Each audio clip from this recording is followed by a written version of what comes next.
Toutes et à tous, j'espère que vous allez bien. On se retrouve pour le brief du lundi 16 février, il est 8h23. Aujourd'hui, on va parler donc des news économiques, du ratio long and short, du funding, open interest, des liquidations. On regardera ce que font les whales en finissant par l'analyse technique de Bitcoin. Mais avant ça, on va regarder donc ce qui s'est passé hier. On a eu pas mal de mouvements sur Bitcoin hier et avant-hier, parce que j'ai pas fait de brief. Hier, on était dimanche. J'ai voulu rester tranquille. Et en fait, on est revenu chercher le FVG H4 que nous avions donc juste ici. Donc là, c'est le FVG H1 et si on regarde en H4, on a mèche dedans. Par contre, on est actuellement sur une accumulation de liquidités juste en dessous, donc il est très probable que nous venions chercher la deuxième zone intéressante dans ce FVG H4. Dans ce FVG H4, on avait donc cette zone-ci, donc c'était le gros FVG H4 et on avait un FVG H1 dedans.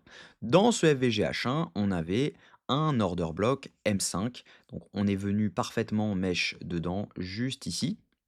Donc si jamais on regarde, hop, juste là.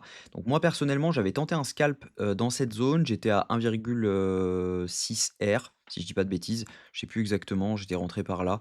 Mais je me suis fait BE, donc voilà. De toute façon, j'ai clôturé le trade. Voilà, on était là-dessus. J'ai dû rentrer un tout petit peu après. Enfin bref, j'étais à 1,6 et je me suis fait BE ensuite sur cette zone-ci. Derrière, on est sur une accumulation actuellement et je pense qu'il est très probable que nous venions chercher les liquidités qui sont en dessous.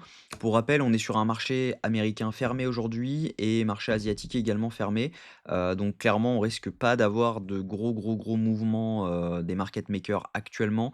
On peut avoir justement des manipulations pour revenir ensuite, sur les mêmes prix.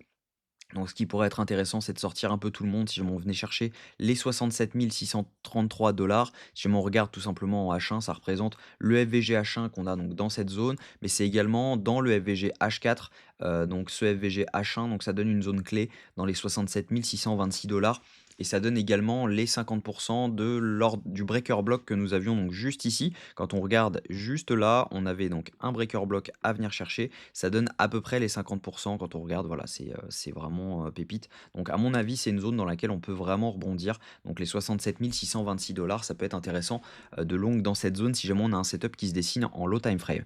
Au niveau crypto bubble, ce qu'on voit, c'est qu'on a du rouge partout sauf sur le stable. Il est pas très stable d'ailleurs, mais ce qu'on voit, c'est que donc on a entre -6 et -14 sur les cryptos actuellement. C'est normal, on a mangé un petit dump sur Bitcoin sur les dernières 24 heures, hein, quand on regarde sur les dernières 48 heures, pardon, on regarde, on a perdu 4, donc c'est normal, les alts sont incertains actuellement. Donc on a, des gros mouvements baissiers sur les alts. Au niveau, news économique, donc aujourd'hui, je vous l'ai dit, c'est, l'anniversaire de George Washington aux États-Unis, donc ce sera férié. C'est également la nouvelle année lunaire, et le nouvel an chinois, sur les marchés asiatiques. Donc clairement, on risque pas d'avoir de mouvements énormes actuellement.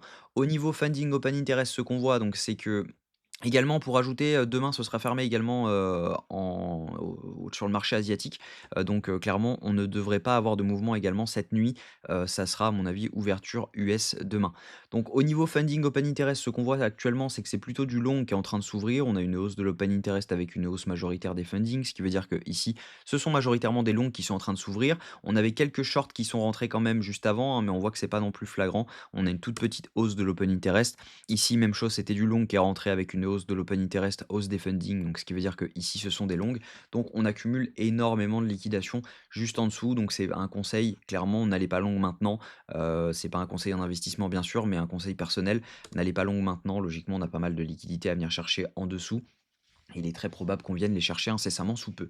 Au niveau liquidation, ce qu'on voit sur les dernières 24 heures, c'est qu'on a un cluster de liquidités à 69 000. Par contre, on accumule vraiment beaucoup de liquidités, autour de 180-200 millions en dessous sur les dernières 24 heures. Si on regarde sur 3 jours, c'est un peu similaire. On a vraiment un gros cluster à venir prendre pour environ 300 millions de dollars si jamais on vient chercher les liquidités en dessous. Par contre, en dessous de ça, il n'y a plus grand-chose. Donc ça peut être vraiment intéressant de venir chercher les 75 500-400 $, ce qui coïncide avec notre zone des 67 600. Alors attendez, qu'est-ce que je viens de dire? 67 561 et là 67 600. Donc on coïncide vraiment avec cette zone-ci. Donc ça peut être vraiment intéressant de venir chercher cette zone. Donc voilà, on prendrait les liquidations qu'il y a dans cette zone autour des 67 400, 500, 600 et derrière on mèche également dans le FVGH1 autour des 67 626 qui s'étend jusqu'aux 67 595 $ pour derrière repartir.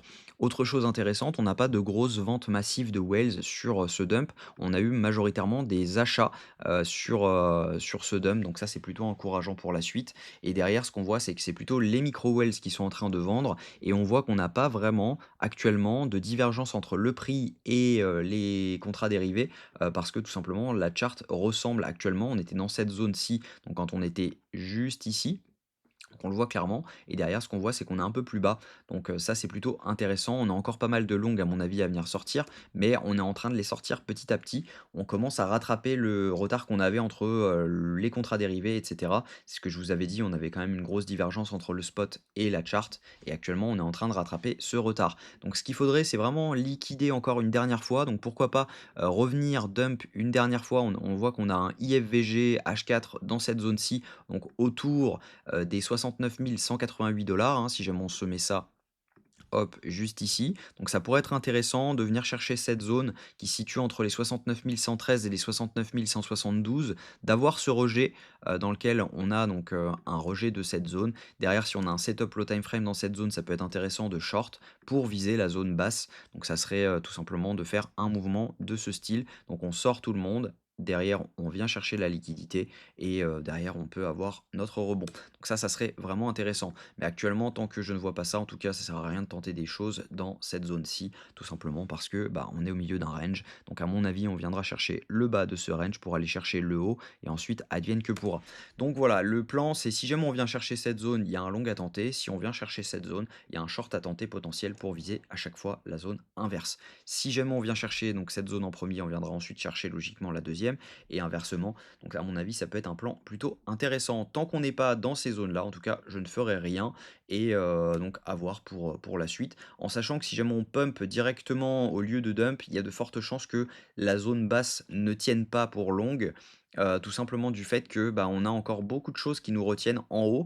Quand on regarde, on a deux IFVG pour retenir le prix dans cette zone-ci. Donc les IFVG se situent juste là.